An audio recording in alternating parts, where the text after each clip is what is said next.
Some people live on the front lines of the struggle between good and evil. Others, like us, bear witness. I'm Therese Apel. You may know me from the cases I've covered as a lifelong crime reporter and the stories I've told about law enforcement and crime across Mississippi. Along with my co-hosts, Nicole Crowell and Amanda Johansson, we've seen both the best and the worst of human nature. We believe there's no greater responsibility than telling the stories of the men and women who pursue the truth, who hunt the monsters, who speak for the victims, and who piece together some of the most significant investigations of our time.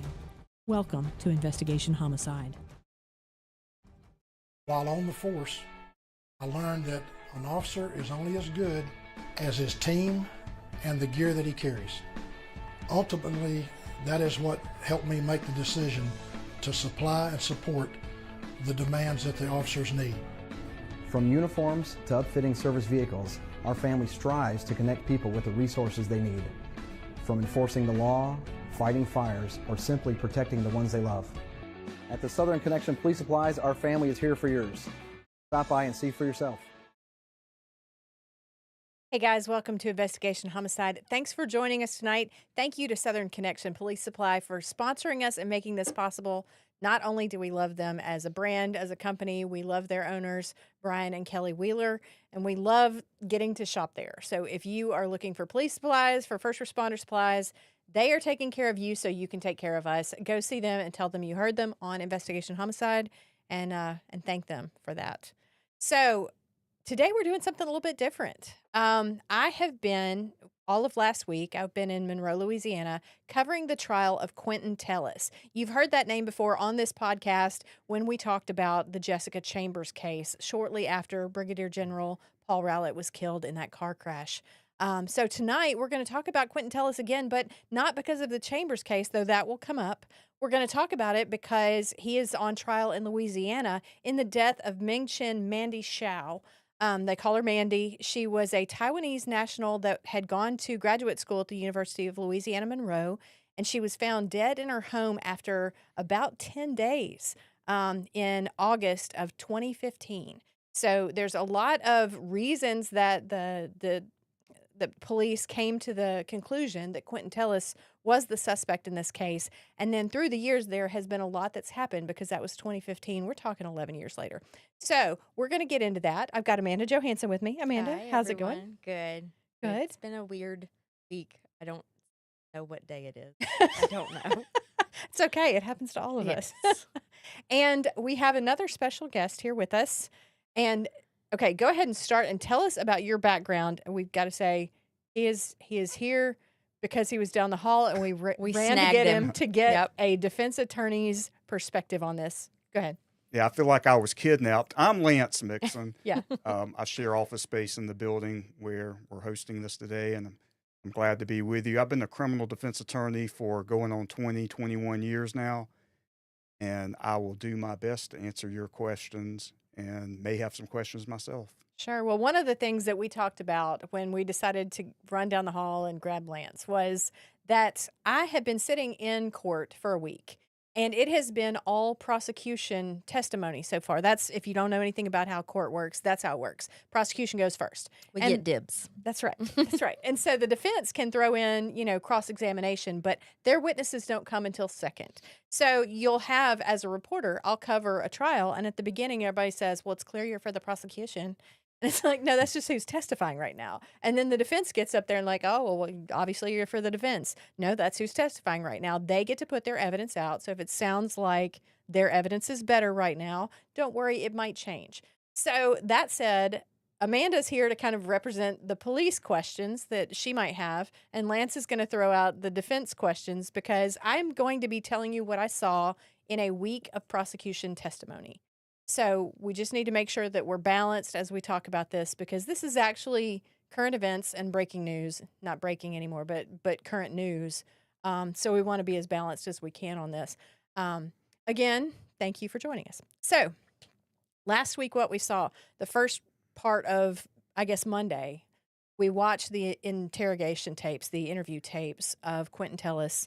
In 2015, he was interviewed by 3 or 4 different detectives. At first, it was the homicide detectives, and at one point, they brought in a narcotics detective.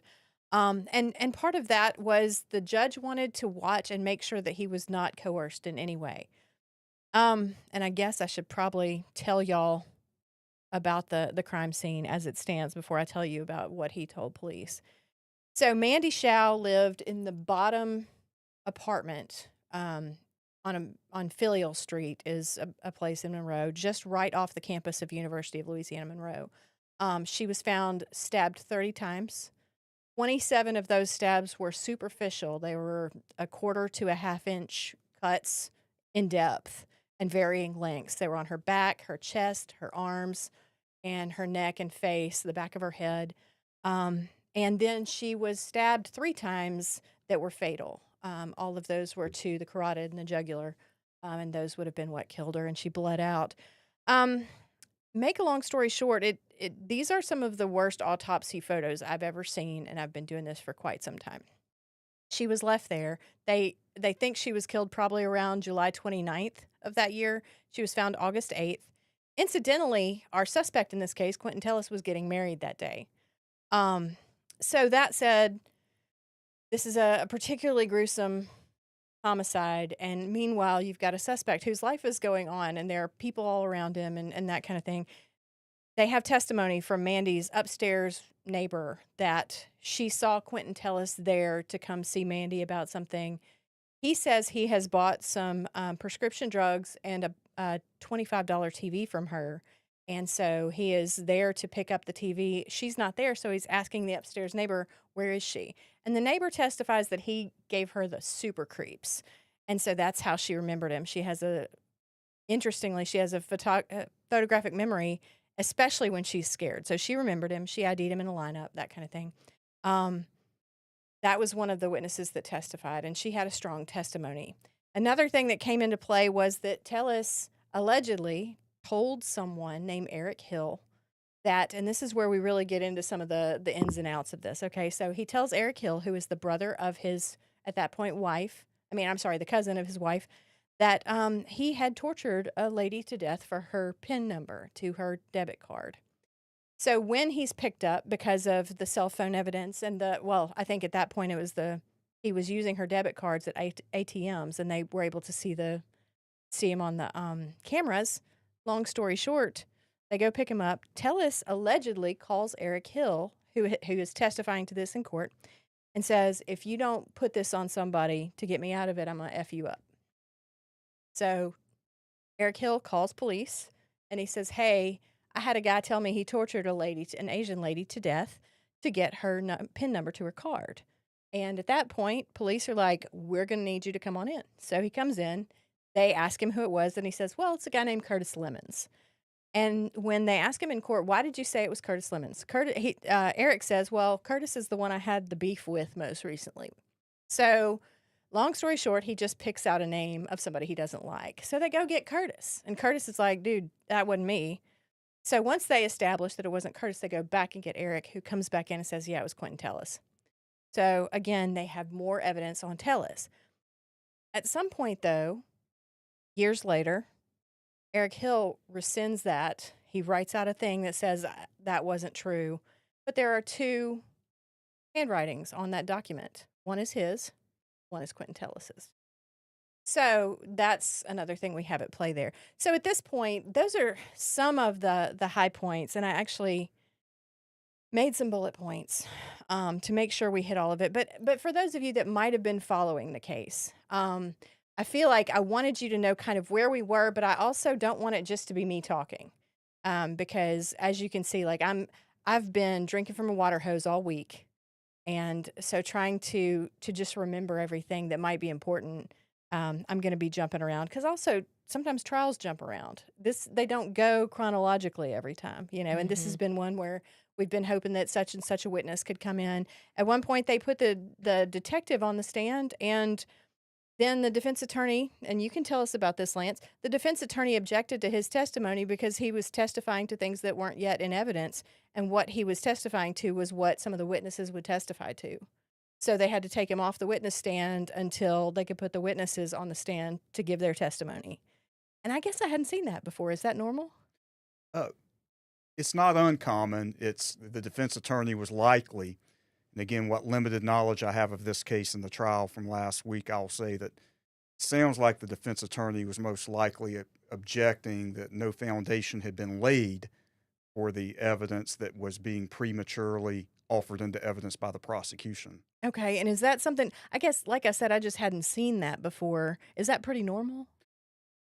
I'm not going to say that it's routine and it's an everyday thing in all trials, but it's not uncommon that sometimes prosecutors rush or maybe they're not as prepared for introducing things chronologically. I've had that happen in some of my cases. And normally that's one of those things, it's what I call a fix-it objection. The defense attorney objects just to make the record, but then it draws more attention to the point when the prosecutors later come in and properly lay the necessary predicate, as we call it, to establish a foundation in the admissibility of the evidence. Sure. I imagine it's probably they're secretly hoping like something will happen during the testimony of the expert who's saying, yes, this is the evidence I collected or whatever. They're hoping that something goes awry and then that piece of evidence doesn't get entered, and then that means that no one can talk about it. So. Yeah, see, that's interesting. Because so far the prosecution's put in over 100 pieces of evidence. A lot of photos, a lot of, I guess they put in some thumb drives, things like that, the rape kit, things of that nature. One of the things that they talk about quite a bit throughout, and I pulled up my list of bullet points so that I make sure I don't miss anything. So the prosecution alleges that Tellis had tortured her for her PIN code, like we talked about. Interesting point. He actually pled guilty to 3 or 4 counts of unauthorized use of a access card, is what they call it in Louisiana, meaning that he pled guilty to using her debit card all those years ago. So you have pictures of him, and they showed it, in court. This is you. This is you. During the test or during the interrogation, they showed it to him, and in one case, he's looking at a photo of himself at an ATM, and he says, "That's not me." And they were like, "Who is it then? Do you have a twin?" And he said, "Everybody's got a twin." So you have that at play. But also, one thing that we saw a lot of is he had multiple stories of where he got those cards or that card. At one point, he says that there is a guy named Jay, that Jay had given him this card. And so they start pushing him on, like, who is Jay? Who is Jay? And he said, well, he's just a guy that I buy drugs from type thing. So they pull out a lineup. And he picks a guy, and he says, that's Jay. Well, they knew who this person was that he had picked as Jay, who is a local drug dealer, alleged drug dealer at the time, had done some time for that. They go get him. They bring him in. His name is Termarkey, and he goes by Lucky. That's his street name. He's never been called Jay a day in his life. And so Termarkey is like, no, he asked me for a job mowing grass, and then he bought some weed from me, but that's it. So the next part of the story is they're talking to Tellis about, well, who else was there? Did Mandy have a boyfriend? And he says, I don't think she did. And then it was like, yeah, Mandy's boyfriend. Who was he? I don't know. He didn't have a name. Tellis doesn't know the name of the boyfriend. And then at some point he pops up with, oh, yeah, his name is, and you actually see him go, Kenny. His name was Kenny. And so then we have a description of Kenny. First, he's a big black dude. And then it's, how do you know Kenny? And he says, well, he bought meth from me. And they're like, dude, big black dudes don't usually buy meth. Usually they're not big if they're buying meth. And he's like, oh, I mean, he's tall and skinny. So these characters are morphing in front of our eyes. What do you do with that as a defense attorney? That's the question, isn't it? So that would be the question. So I'll ask a question of you. Mm-hmm. He gave many inconsistent accounts to various things. To how he got the card. That the prosecution alleges he tortured her for her card and her PIN. He alleges he got them from Jay, and then he says he got them from Kenny. And at some point also his story involves Kenny and Jay giving it to each other. And so it's being passed around in his story.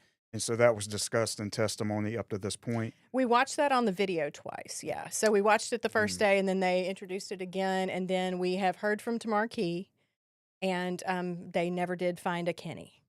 Well, you would want to deal with it as a defense attorney by trying to get those statements suppressed through a pretrial motion, which there's a number of different grounds for why a judge would suppress it so that a jury would not hear it. Mm-hmm. But now this was a bench trial, or is a bench trial that's still ongoing. Is that correct? Yes. Okay. Well, either way, I do not know if there was an attempt to suppress, meaning that they were ruled inadmissible, even if portions of what he said were true, because the inconsistent accounts and inconsistent statements will be pounced on by the prosecution when it comes time for argument to show that he is incredible, Mm-hmm. not credible, not believable, based on given varying accounts. Now, so you mentioned bench trial, and I've mentioned it too, but talk about the dynamic of a bench trial versus a jury trial. In my felony cases, I have never attempted to waive the right to a jury trial. For some offenses in Mississippi and other parts of the country, at least, there are offenses for which you're not entitled to a jury trial, and those are usually misdemeanor cases that carry 6 months or less of actual jail to serve, such as a misdemeanor DUI first offense. The dynamics would be one of the primary rules in trial practice is to know thy judge. And if you know the judge's background and tendencies well enough, if there's some technical evidence or technical arguments, scientific type things that maybe a jury would not understand as well as a judge, you may want to advise the client. It's got to be the defendant who knowingly and voluntarily decides to waive the right to a jury of his or her peers. In some cases in which jurors there's a risk for emotion being overplayed, and you want a judge who's not going to be as emotional, who will be more level-headed and calm and composed about hearing gruesome testimony or seeing things that are sensational in the form of photographs, video evidence, etc. That may be a reason for why a defense attorney would opt to go the bench trial route. To my knowledge, there's no state in America that would allow the prosecution to unilaterally move for a bench trial and have no jury hear the evidence, hear the facts. I think that is uniformly, and I know in Mississippi that it is required. If it's going to be waived, the defendant must knowingly, voluntarily, and intelligently waive that right. Usually, there are some defense attorneys that would say you're insane if you're giving up your right to a jury trial because of the potential for a hung jury. A lot of us defense attorneys consider a hung jury a win because the state's got to start all over and do it all over again. And there's always the case of sometimes you get jurors that will convince other jurors we can't trust the prosecution, can't trust the police for whatever reason. And then even more so, the emotional side of a case, if it is defense friendly, you would want to have a jury trial. So to me, without knowing much more about the Tellis case in Louisiana, I don't know what the strategic reasons were for giving up the right to have a jury hear the evidence and going the route with a judge. But I would presume that, or assume rather, that the defense attorney, whoever that defense team may be, has a book on the judge and knows that the judge would be the better chance and would be more optimal for an acquittal or a dismissal with prejudice, if that's the route that they go. If they ask for a dismissal for some technical reason or even some procedural reason based in Louisiana law. Sure. Well, and that's probably the answer we're looking for, because at some point in this judge's career early on, he kind of established himself as being maybe a little more defense friendly. And at one point, he apparently had a beef with a particular prosecutor, banned them from his courtroom, and then dismissed 41 cases because there was nobody to prosecute it. More recently than that, and he was disciplined for that, and more recently than that, I believe the appeals court did turn it over, but he had a jury trial, and the jury came back with a second-degree murder conviction, which is a little different than second-degree murder in Mississippi. Louisiana and Mississippi are a little different, but so the judge says, no, you know what? We're going to give him manslaughter and time served. And so that ended up, I think if I remember the cases correctly, that went to appeal. But there is some evidence to just this judge being more friendly to the defense And so I believe they knew that if they put evidence in front of this judge, he might be more favorable to Tellis than potentially a jury would be. So I can tell you've done your homework on the judge. Yes. Do you think that the past media exposure from Jessica Chambers could have played a role in the defense not wanting a jury to like automatically connect the two and be like, oh, well, he must be guilty? Sure. Like, because that kind of plays into the emotion part of it. Maybe, like you're saying, the judge is safer bet. Sure. Well, and you assume that in a case like this, if you had a jury, they would be sequestered. However, the Chambers case was at this point 10, 11 years ago, but it was also very national. You know, there were multiple documentaries done about it. So you have a situation where when this all first started, the judge actually put a gag order on the case because at the time he said something to the effect of he didn't want the circus that Mississippi had. So you have that definite piece of this is the same guy that did this is accused of doing this other horrible thing in Mississippi. So yes, that could prejudice a jury, no doubt, if they had some knowledge of that. The judge does have knowledge of it, and I think at this point it's not allowed into testimony. If I understand correctly, I mean, I think obviously his prior bad acts or accused of things is not on there. Is not allowed in. Sorry, I was looking up these comments. How is this not a capital crime? So that's a good question. I don't understand Louisiana law. Do you know anything about Louisiana law? Not enough. Okay. Well, and so I think, you know, it is a second-degree murder charge, and I do know that that is different in Louisiana than it is here. And potentially I should look that up because I've said it a bunch of times. I think it's a little more serious in Louisiana than it is in Mississippi. But one thing I'm doing right now is kind of having to learn what those differences are. I think, too, so that discussion that it's all circumstantial. Let's talk about that a little bit. Amanda, to you as a detective, what does it mean to have a circumstantial case? Circumstantial means that we have evidence that could lead one to believe that a person did a thing, but you don't have any, like, damning, this is absolute, like, DNA at the scene or video of the person doing the crime. That to me is like the easiest way for me to explain Sure. circumstantial. And to you, like when you watch NCIS, or I always use that because that's the one I watch, but you know, you watch these crime shows and they're like, oh, it's all circumstantial. And that's like almost like saying it's not real. Is that what it's really like?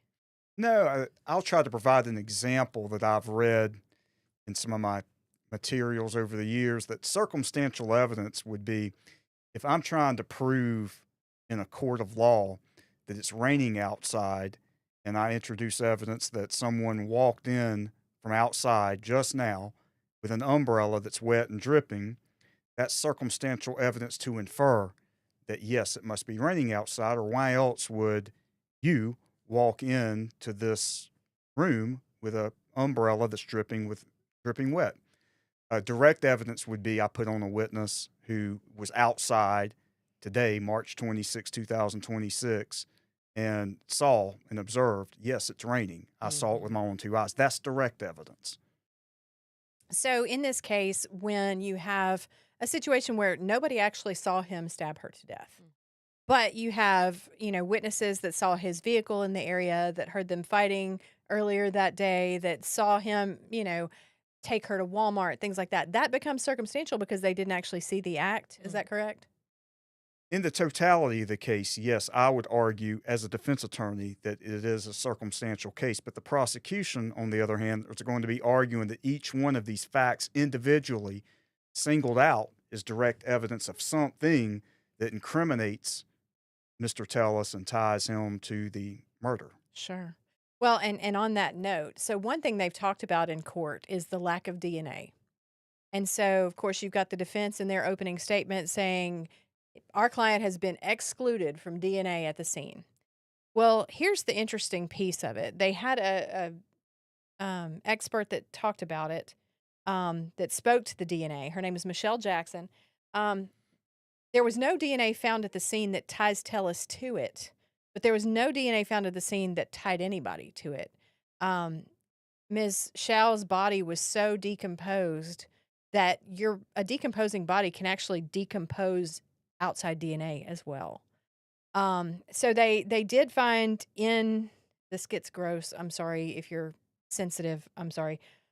They did find in a rectal swab a Y chromosome DNA, and they were able to isolate that, and they were able to exclude everybody, but it was a very, very small amount, and not the amount that would be left, say, by some sort of sexual contact like that, potentially. So she couldn't tell if it was a skin cell, a blood cell, semen, whatever it was. But it did exclude all 15 people that they DNA tested. When she left the courtroom, a bunch of us reporters swarmed her and like, what does that mean? What does that mean? And what she said is basically the nature of that part of your body is that sometimes it doesn't get as clean as it needs to, and things can remain. It could be a doctor's visit. It could be a boyfriend. It could have been months ago. It could have been weeks ago. It could have been days or minutes ago. And that was one of the things she testified to, is that you can't date DNA.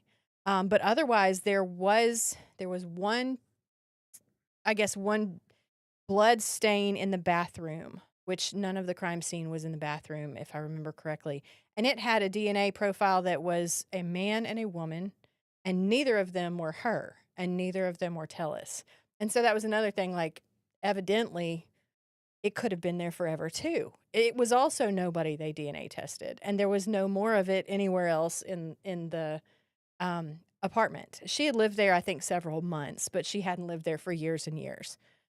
So the DNA thing has been quite a discussion, because there's nothing that says it's Tellis, but there is still so much room to move. That said, though, the defense works in room to move. The prosecution has to work in concrete. So given that information, how do you play that as a defense attorney? That there's no DNA evidence? Yeah, or when the expert says, well, there might have been DNA evidence at one point, but it's gone now. As a defense attorney, I would rather have a jury hear that, for one. Coming back very briefly to the dynamics between bench trials and jury trials, in the last several jury trials that I have done, the prosecutors get out in front of that in something called voir dire or voir dire, depending on what region of the country you're from. It's French for speak the truth. It's jury selection.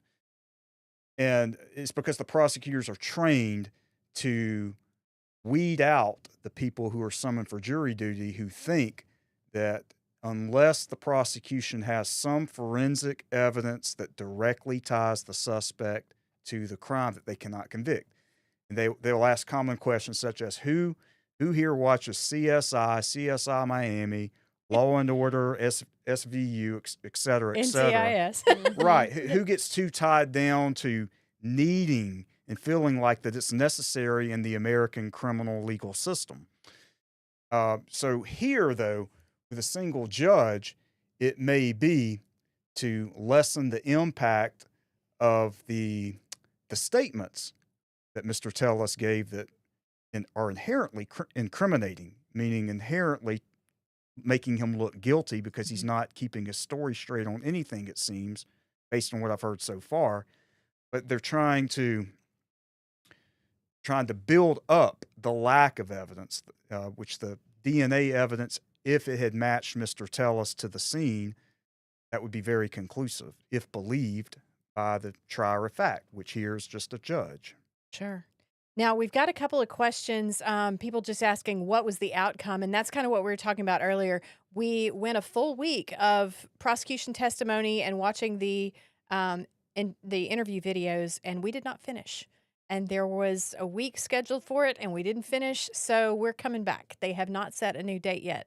So at this point, we're probably halfway through the prosecution witnesses. And then once we come back, there are a few that are not suspected, that's a different word, that are expected to testify. Quinton Tellis' wife at the time was a woman named Chiquita Jackson. Her name also came up in the Jessica Chambers trial. And she is expected to testify. They had sent a subpoena to her and her son, and they were in some kind of a car crash, and so they sent I believe, a note from a chiropractor that said that they weren't able to come this last week, but they'll be coming, in the next one. Curtis Lemons is on the witness list. Like I said, we've heard from Eric Hill. So there are several important names that either we've heard from or we're waiting to hear from. And then we'll have the cell phone analyst. Of course, that was going to be retired Brigadier General Paul Rowlett, who was the expert witness in the Chambers case as well. And he was killed in a car crash in November as he drove to Monroe from Florida to prep for testimony in this trial. At the time, the court date was December 1st, and he died on November 29th. So that has been, some say there's a curse on this case, and that was, if you watched that that podcast that we did, we kind of talked about that a little bit. So I'm looking back at your comments again. I think you answered all of them. I think I answered them all, yeah. They were just asking if there was a verdict. Yeah. So at this point, and the thing is, too, with it being a bench trial, the judge could take it all under consideration, and he could sit on it for a while. I mean, he can take as long as, I don't know if it's as long as he wants, but he can take considerable time if he wants to make sure he makes the right decision. So at this point, the question just becomes, when do we know whether or not Quinton Tellis is back on the street? It's crazy to me. Like, I agree with Lance. Like, I would want a jury to hear the information that's being presented, and that's me being a cop. And obviously, I would be for the prosecution as a law enforcement officer. And I guess it's just insanity to me to not want to have a jury. Well, and I do think, what my understanding is that it was a calculated decision by the defense. They felt that they had a better possibility of favorable verdict. But it's interesting, too, to look at the dynamic where in the interview tapes, the detectives are talking to him and they're like, man, what's a jury going to say when you're telling us this? What's that going to look like to a jury? What's the jury going to think? And you're sitting there going, well, that doesn't matter. Like it's up to one man. So that makes it really interesting. I'm looking at my list of other things that could be important at this point. We've got the forensic experts. We've talked about Jay and Kenny. We've talked about Eric Hill. I want to say too, I believe, and since you're the cop and you're the defense attorney, I am the daughter of a man who spent a long time being a prosecutor. And I'm just going to say Eric Hill, while his story did change through the years, it was Curtis Lemons, then it was Quinton Tellis, then it wasn't Quinton Tellis. Well, he got up on the stand and he was a strong, strong witness. He basically got up there and he said, I'm sorry, I'm looking at the comments again. Anyway, he got up there and he said, yes, I lied the first time because I was afraid of what he would do to me or my cousin. And then he said, when Curtis Lemons didn't do it, I just went ahead and told the truth. And then they said, well, didn't you take it back? And he said, I did, because I was supposed to be in a whole different, they were both incarcerated. He said, I was supposed to be in a whole different pod than Tellis, but I show up at, basically he shows up in jail and they're both in the same pod. And if you know anything about Tellis, he, especially when he was in the system here in Mississippi, he's a scary guy inside, as far as a lot of the people have said, a lot of the fellow inmates have said. And so, again, Hill testifies he was afraid of what was going to happen to him if he did not write this document that he says Tellis has has asked him to write. And Tellis wrote half of it as well. So the thing is, like, as a defense attorney, it feels like that is prime stuff right there. Like, can't wait to get in there and tear that up. But on the other hand, he had a commanding presence. He was obviously afraid, but he also really, it looked like a guy that got up there and was just like, yep, I lied. Sorry. Yeah, I know that I wrote under penalty of perjury. I did. I was afraid. Everything he said, you were like, I get it. He lied, but he came across as very believable in his story. So I think the thing is, we've all been in a situation where it's like, yeah, I lied to you. And so we all understand that dynamic, but in a courtroom, is that different? I think that it plays well. It it can be played well. That you have a a male who is admitting, one, that he lied, but two, that he was in fear. And I feel like that's like not a very masculine, like stereotypical masculine thing. So for a jury, that would play well, but I know that's not what's happening here. But I mean, yeah, it is very compelling. Everyone can relate to a time where they lied because they were afraid of something.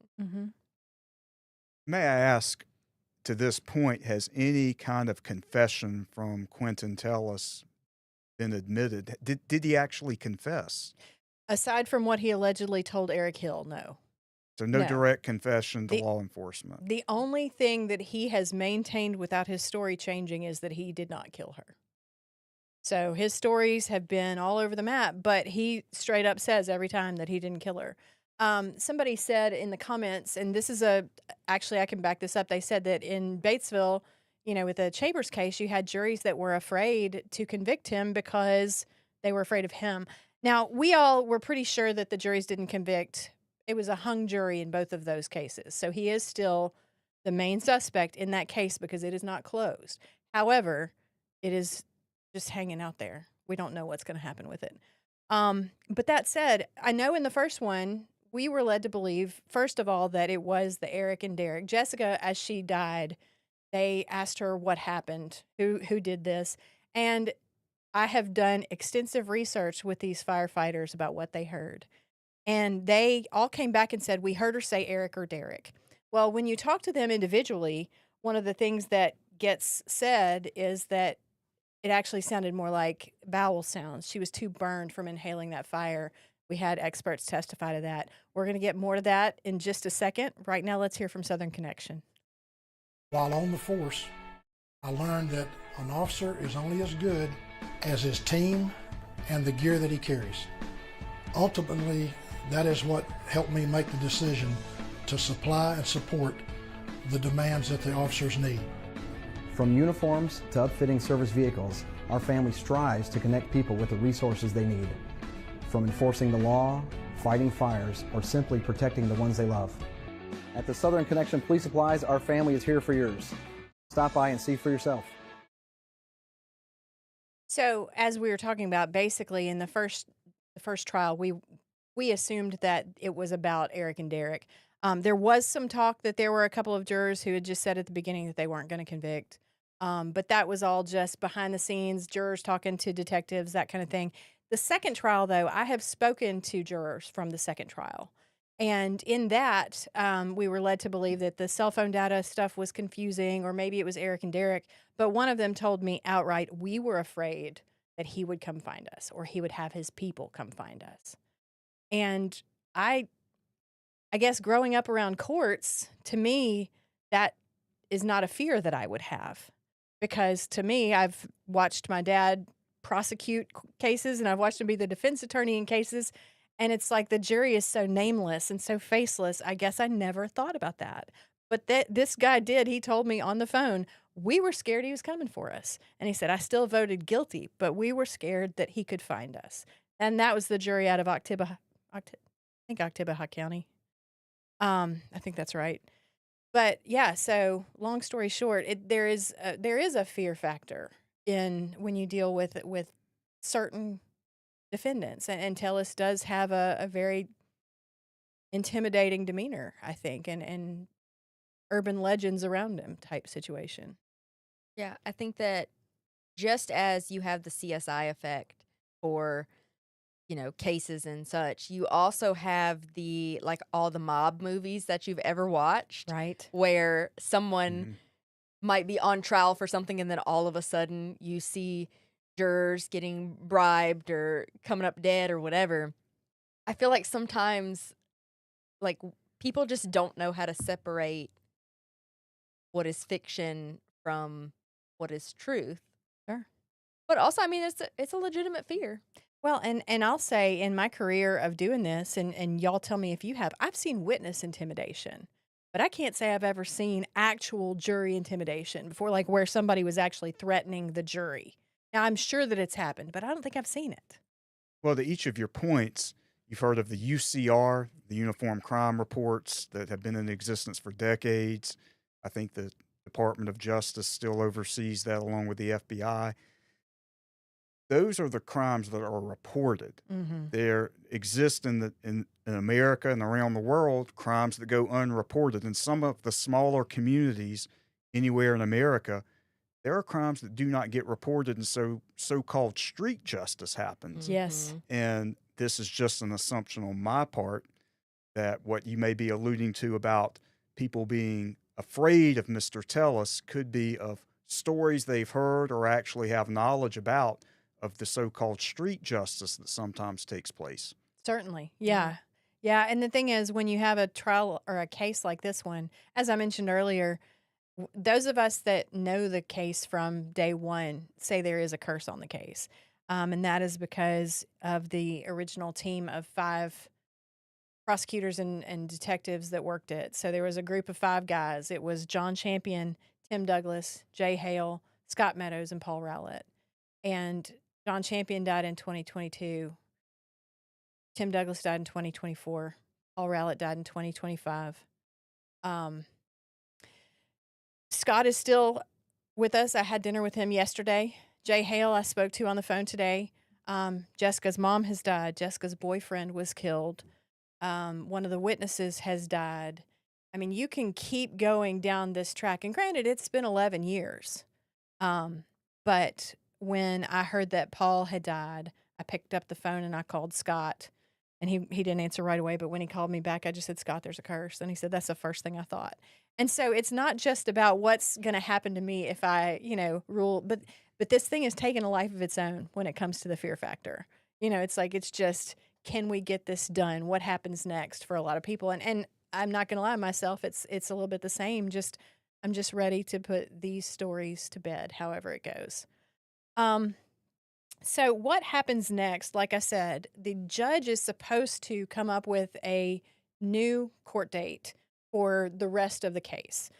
He had given 4 potential dates on the last day that we were in court on Friday, but they didn't pick one, and they were supposed to pick one this week, and so far I have not heard. I've got somebody who's supposed to call me when they have one. Spring is nuts for everybody. So I'm sure that it's becoming a little bit of like, hold up, can we do this week? Can we do that week? That kind of thing. But hopefully we'll know something sooner than later. I know one of the things was April 1st, and I don't see us hitting that because that's next week. There was another date in April, I think 2 more dates in April, and then a date in May. So if they pick one of these, we could be done by May, at least with the court part of it. So that's the gist of what we've got so far. I did a whole lot of Facebook Lives during the trial. You can go find those. If you have any other questions, let me just look and see if there's any other comments. So some of y'all know the people involved. We do have a lot of people watching from Panola County, from North Mississippi, even probably some from Louisiana. I had people that were commenting from Louisiana on some of those. Everyone has an idea of what they think Jessica was trying to say or was saying. But from Daniel Cole, who was sitting there with her, he was the one that heard. And then there were a couple others that were right there. But Daniel Cole heard her say, Ella. So it was just vowel sounds. She couldn't say consonants. She was so badly burned. And he turned around to everybody and said, did y'all hear that? What did she say? And he knew how important her dying declaration would be. So he said, did she say Eric? And he says that he believes that that's part of why we ended up with this whole Eric and Derek thing, that otherwise you just had vocal sounds. Now, that said, you can argue it however in court. Darla Palmer is in the comments. She was one of Tellis's defense attorneys, and I do not hesitate to say they put on one heck of a case. They absolutely were unstoppable. The prosecution had a strong case too. It was a very, I thought, well-matched situation in the Jessica Chambers courtrooms. But when I tell you Darla was on fire, that was a terrible choice of words. I'm sorry. Darla did a great job. I really am embarrassed that I said that. But so Darla, you're watching. I would love to one day sit down and pick your brain about all this too. Do you guys have any closing comments? Uh, no, not really. I will say something about the Eric or Derek stuff. I think it is important that first responders not like convince themselves that they heard something. So often, like when you ask a cop, like, what color was that car? What, whatever, they fill in the blank and then that becomes truth to them. And when we are entrusted with getting the truth of whatever it is that we are doing, investigating or whatever, like you can't fill in the gaps. Right. You have to only speak the truth of the case. And then that is the prosecutor's job and the defense attorney's job and the jury's job and the judge's job. Like we shouldn't get to do that. Yeah. So Well, and I feel like too, I want to say for the firefighters that were there, they had never seen anything like that. Like I'm sure they're all like, I don't know what just happened, and I'm sure they were grasping for whatever. And I'm sure there are some that are sure what they heard. And so I'm not trying to take away, but what you're saying is to a good point. That sometimes it's like we have to write a report. You have to fill in the blanks. You've got to have your facts. And so what actually happened out there may never actually be something that we know. What about you, Lance? What are your last thoughts? Well, I think it's interesting that it's a bench trial in Louisiana that's set to resume at some unknown future date. Now that I've been informed, I'm going to catch up and follow that bench trial. Most lawyers are of the belief, civil or criminal, in a jury trial, that jury selection is where you nail it. It's actually jury deselection. I'm not going to get into the details of that, but there are unique strategic reasons as to why someone would decide that you don't want a jury trial in a case of this magnitude. Yeah, as I said earlier, it seems like it's outlandish that the defense attorney would cover it with Mr. Tellis and then forego having a jury hear this evidence. But then again, I'm not the guy's lawyer, and I'm not going to question his or her judgment as to why they did that. But now that I have been called up as to this case, I will check it out in media coverage. Thank you. Well, and I will say, just my closing thought is, I was explaining what witnesses are still up to testify, and one of the things I said was that Paul had died. We ended up with another guy that's going to testify to the cell phone for the prosecution, but the defense has one witness, and it is to debunk the cell phone testimony. I did overhear at the hearing right after Paul Rowlett was killed, I did overhear the defense attorneys talking as they sat there, talking about how Paul couldn't have proved anything anyway. And I respectfully, after seeing his body of work for many years, disagree with that. But his elimination from being a factor in this case could absolutely make a difference. And I don't know anything about their subject. I don't know anything about their guy. I don't know anything about the prosecution's guy. So that'll be an interesting thing to play out once we finally know when this is kind of the head-to-head you'll have between the cell phone witnesses. So thank you guys for joining us. Thank you for watching. Thank you to Southern Connection for making this something that we get to do, and we get to tell these stories, and we get to remind the world how important it is, the work that is being done on our streets and in our courts.